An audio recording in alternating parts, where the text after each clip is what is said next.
All right. You all know why we're here and what we came to do this year. This is only the beginning of a very long season, but Game 1 means just as much as Game 82. Now, we have some new faces here that I really expect to make an impact for us this season. We've already seen flashes of what they can do for us, but I expect all of you to go out there and execute just like we did in camp. Ain't no more excuses. It's time to get serious. If we play our brand of basketball, there's no telling where this team can go. So get out there, get warm, and let's go win this game.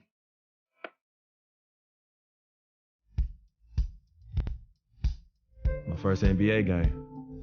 Can't believe it's finally here. You work your entire life for something, and then when it's right in front of you, it's almost hard to believe. But I'm ready. And now it's time for me to show everybody I belong. And do my best to represent Harlem.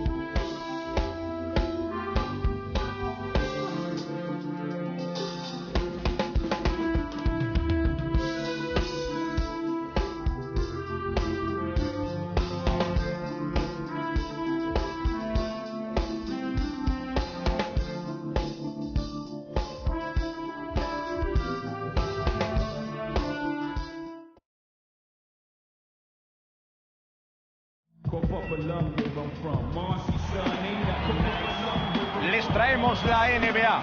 2K16 les da la bienvenida a nuestra retransmisión de la noche del miércoles. Anthony Daimiel y Jorge Quiroga están junto a mí, Sixto Miguel Serrano. Tenemos a los Wizards de Washington y los Magic de Orlando. Vamos a echar un vistazo a los quintetos iniciales. Estos 10 jugadores empezarán el partido. ¿Cuál es vuestra opinión sobre estos Magic? Van a tener que confiar en la ventaja de campo, Jorge, e intentar involucrar al público lo antes posible. creo que lo van a necesitar. Eso parece Anthony. Saldrán con agresividad en ataque y en defensa. Desplegarán un juego físico que anime a sus aficionados para que ellos mismos puedan beneficiarse de su energía.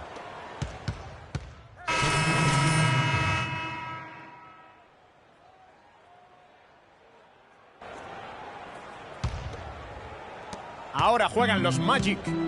Van perdiendo por 2. El balón le llega a Harris.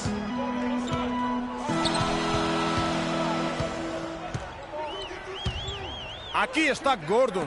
Desmarcado. Buen tiro de Fournier. Y el partido se equilibra. Casi han pasado 3 minutos y medio de juego del segundo cuarto. Bill progresa. Defendido por Watson. Y aquí está Bill. Nene ofrece un bloqueo. Llega la ayuda con Gordon. Tiro claro de Nene. Gortat. Y usa el tablero en la bandeja. La parte más difícil fue hacerse con el rebote. El resto estaba muy fácil para él.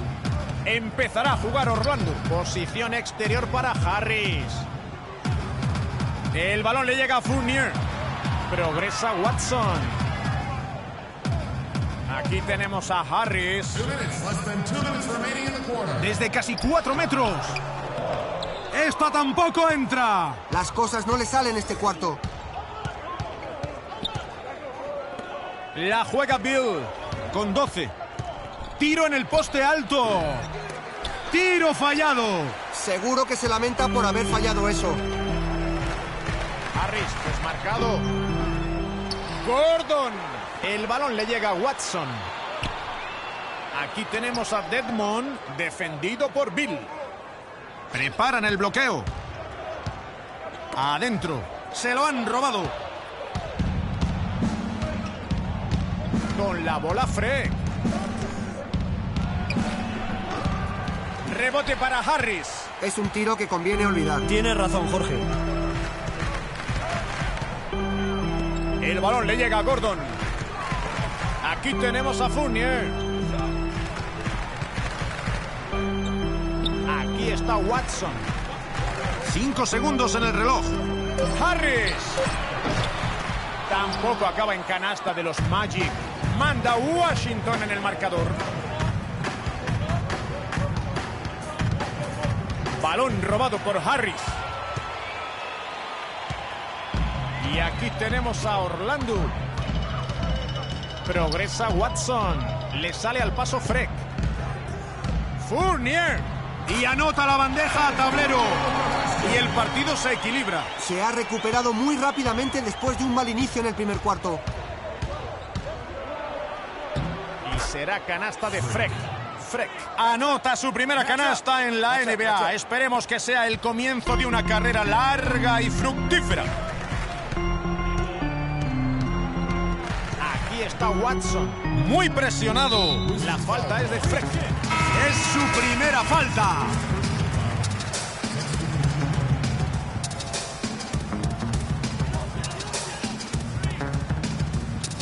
Fournier. Da en la parte frontal del aro y no entra. Esonia roba ese balón. Y este igualado.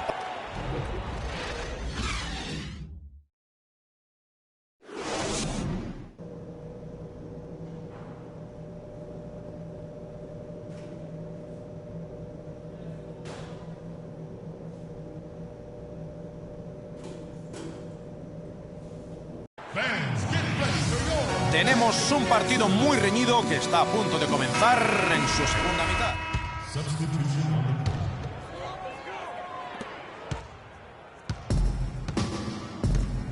El balón le llega a Payton. Balón robado por Freck. No acierta. Washington se lleva la victoria. Se han llevado una victoria sufrida y merecida. Han tenido que trabajar a fondo. Así es. Otros equipos más débiles habrían cedido al final por la presión del público, ya que tenían a todos en contra. Pero resistieron y se llevaron el triunfo. No hay tiempo para más. En nombre de Jorge Quiroga, de Anthony Daimiel y del resto del equipo de 2K Sports, Sixto Miguel Serrano les da las gracias por haber estado con nosotros.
we got Kevin Durant up next.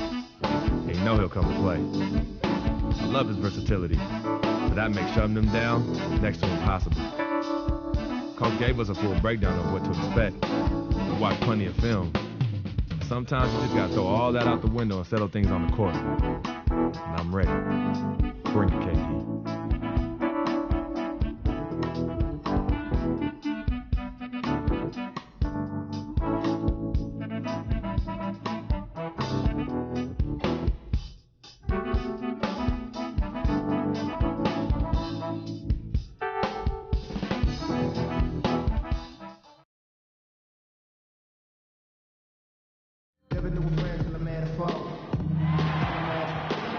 Estamos aquí, en Washington, D.C.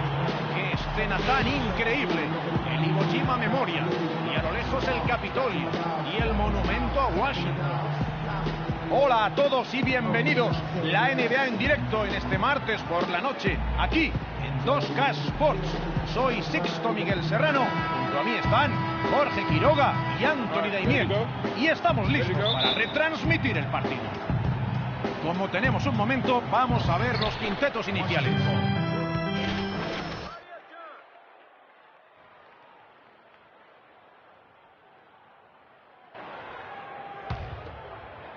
Y apenas han pasado 2 minutos y medio de este segundo cuarto. Aquí está Bill, casi no tiene espacio.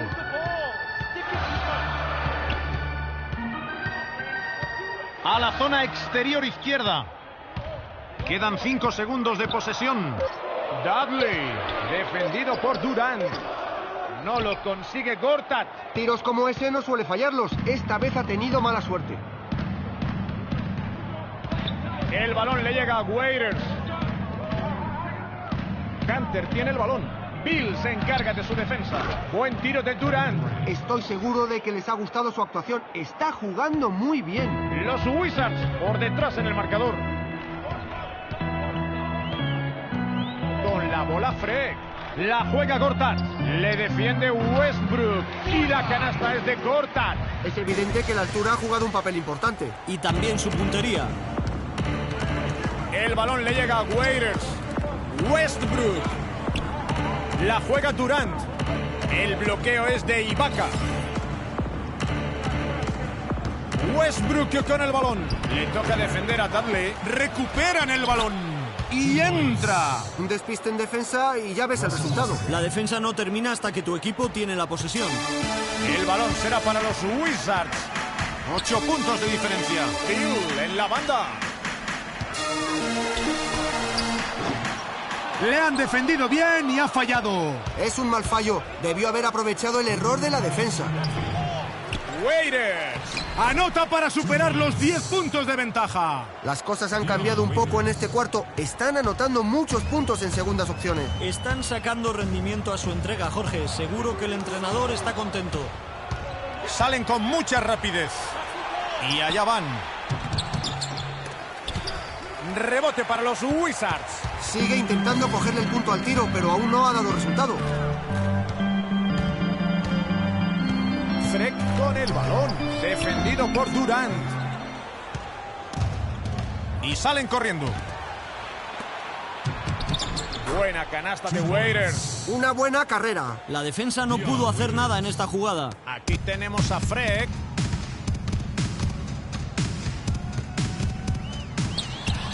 Es canasta. Buen tiro después de haber fallado el primero.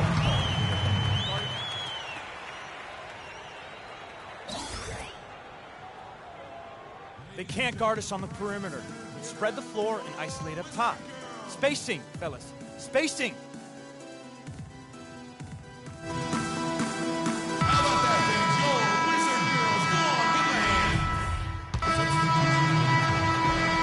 El reloj marca.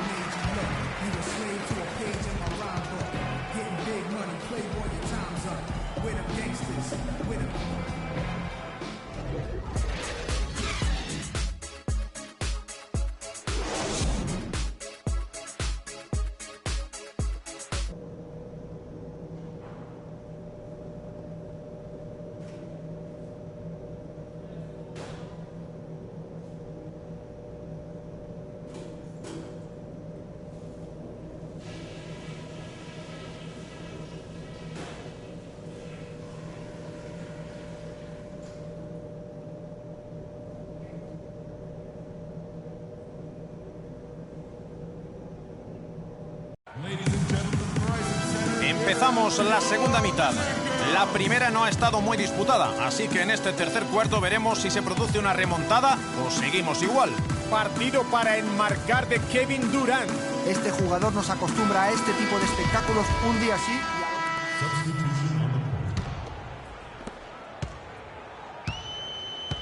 Aquí tenemos a Temple.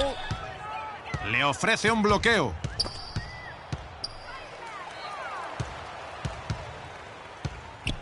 El balón le llega a Freck. A la banda derecha. 4 segundos de posesión.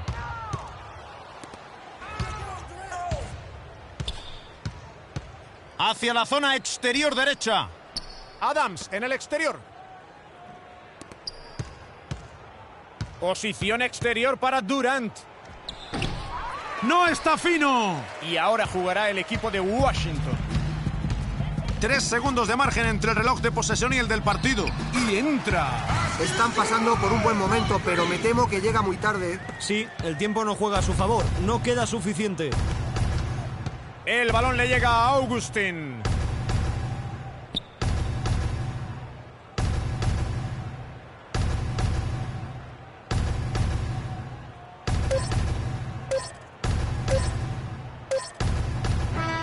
Oklahoma City se hace con la victoria sin sufrir demasiado. Han dado toda una exhibición.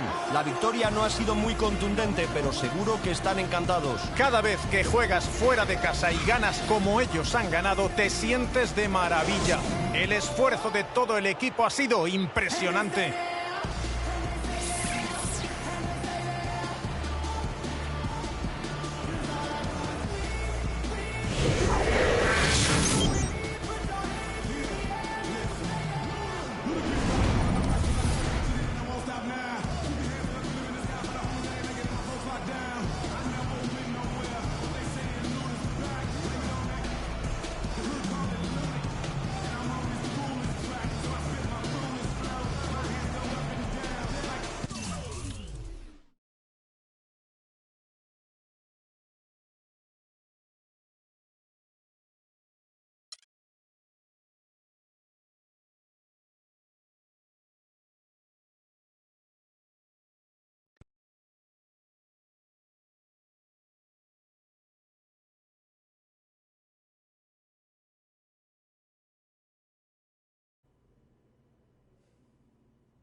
What a life, eh, freak?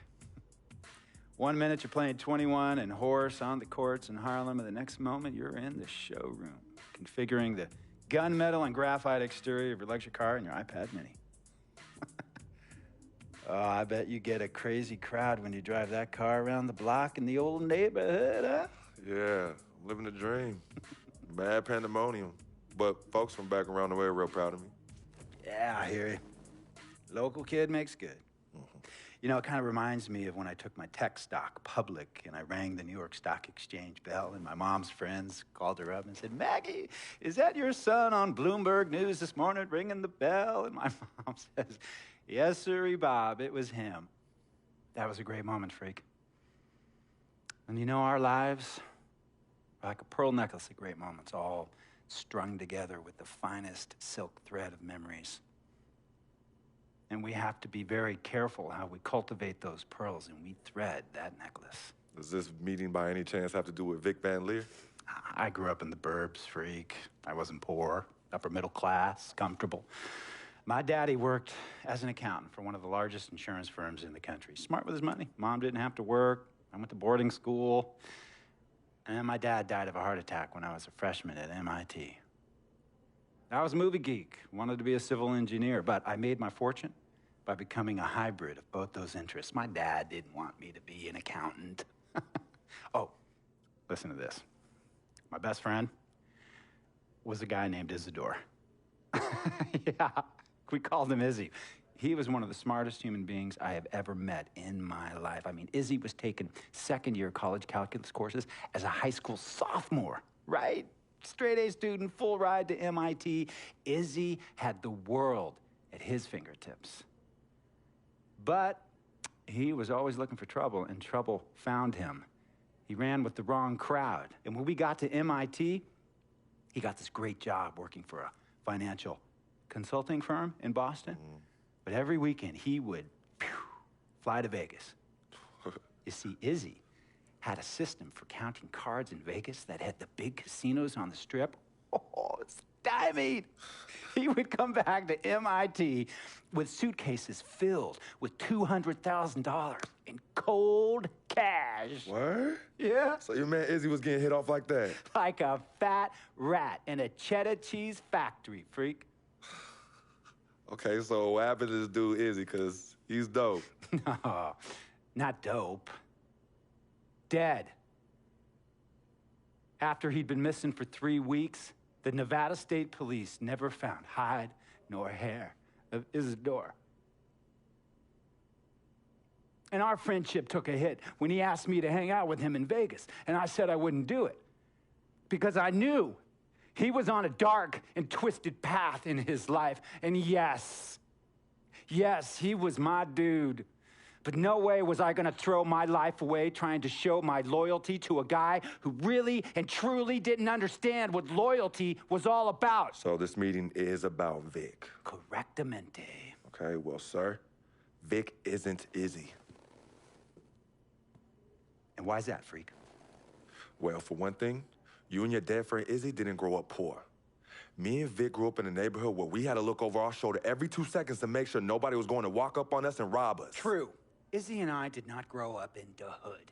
But we, like you, thankfully grew up in a 2-parent household. But even that wasn't enough for Izzy. He wasn't satisfied. He was always looking for a 5-alarm fire when he already had the warmth and comfort of a loving family. This is not about class warfare, freak. This is about the consequences of making bad choices and risking it all when you feel like you have nothing to lose. Vic is like a brother to me, sir. But you shouldn't be Brother Vic's keeper, freak. Would a brother go looking for trouble and put your career and your livelihood at risk by getting into fights at nightclubs and seedy after-hour joints and then scream to the media, "Yeah, it's all good, I'm an FOF, friendo freak. It's all misunderstanding. Y'all be haters, don't hate my game." I don't think a brother would do that to someone they really cared about, but a guy who looked at you like a meal ticket would. No. See, you don't understand Vic. Really? I don't understand. No.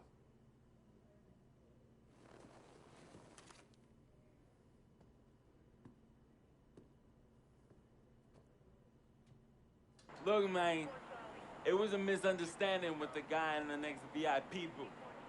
His honey started flirting with me, so naturally I started flirting back. Next thing I know, Captain Cornball's off my grill piece beefing. Next thing he know, he got a 2-piece and a biscuit under his left eye. Hey, I don't know who hit him, and it damn sure wasn't me.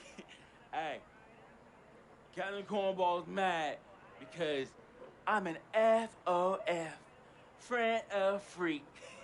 Hey, but check this out though. He needs to train that hottie before he leave the house though. Yo, he's hotties ain't loyal, man. What's there to understand? Are you freaking blind? You know, I just want to know, how much did you pay your lawyers to make all this go away? Almost $100,000. Excuse me, son, I'm sorry, I couldn't hear you. I said I paid almost $100,000. Exactly. And if you keep riding shotgun with Vic, you're gonna go broke. Quick, fast, and in a hurry. Look, Vic is my friend, and I grew up with him. How many times I gotta tell you, sir? Freak, this is not a request. I am not asking you to do this. I am telling you to do this. And the first order of business is that Mr. Vic Van Leer is banned from traveling with you on the road. Vic is banned from the locker room. And Vic is banned from this arena. And if I catch this guy, Vic, in or anywhere near the facilities, Mr. Vic Van Leer will be arrested for trespassing. Are you serious, sir? Brother, I'm as serious as cancer. We all know that can be deadly. You know, when me and Vic were kids, playing summer tournaments at the Dome, we always imagined making it to the pros, right? And after the crowds left, just a street light was on the court, like 11:30, 12 midnight, even 1 in the morning sometimes. We used to practice player introductions, running on the court, giving dap, high-fiving the teammates. Vic, he would act as an announcer. You know, he would introduce me and announce my name on the loudspeaker, and the Jumbotron would flash my image like a little guy dressed in long shorts and a jersey. And now, fresh off his 3-game, 62-point scoring streak, the youngest player to ever do so in NBA history, Frequency Vibrations.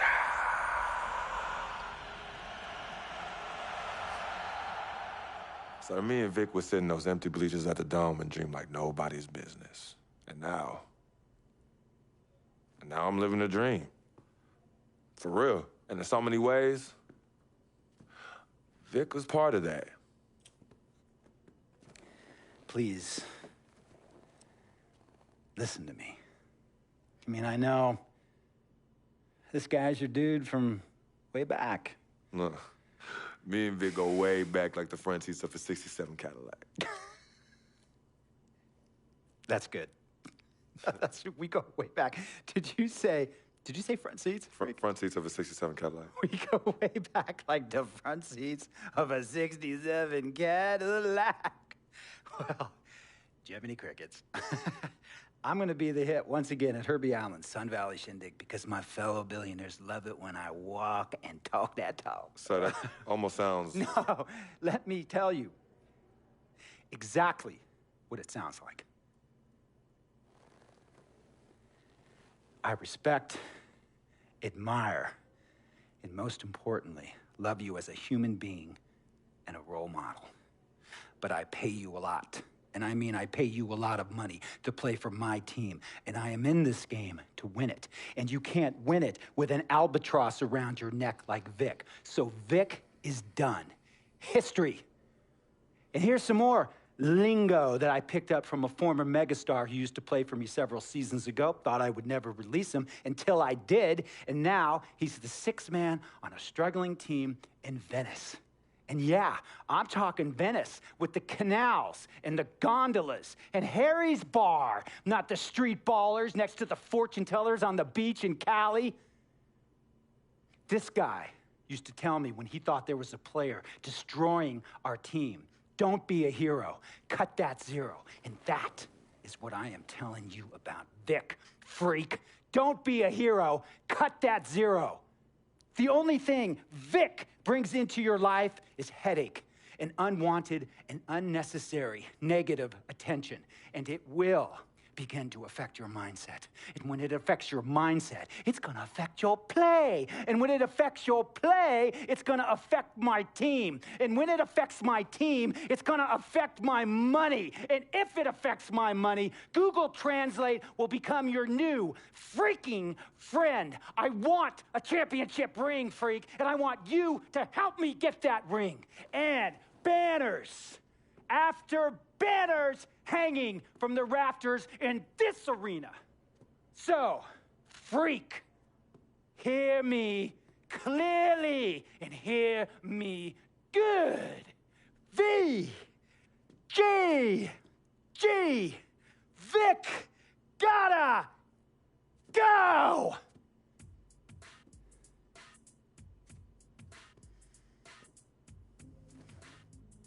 Handle your business. And remember, that contract you signed contains a morality clause, a very important clause that revolves around your conduct on and off the court and how it can negatively impact my team. Now, I don't want you to have to learn Italian or Croatian as a second language. And hey, playing pro ball overseas, there's nothing wrong with that. But the arenas are nothing like this, nor will the money be the same. And on top of all of that, this is the U.S. of A., the greatest freaking country in the world. Ask yourself, is Vic worth all that? Think about it. Think long, think wrong.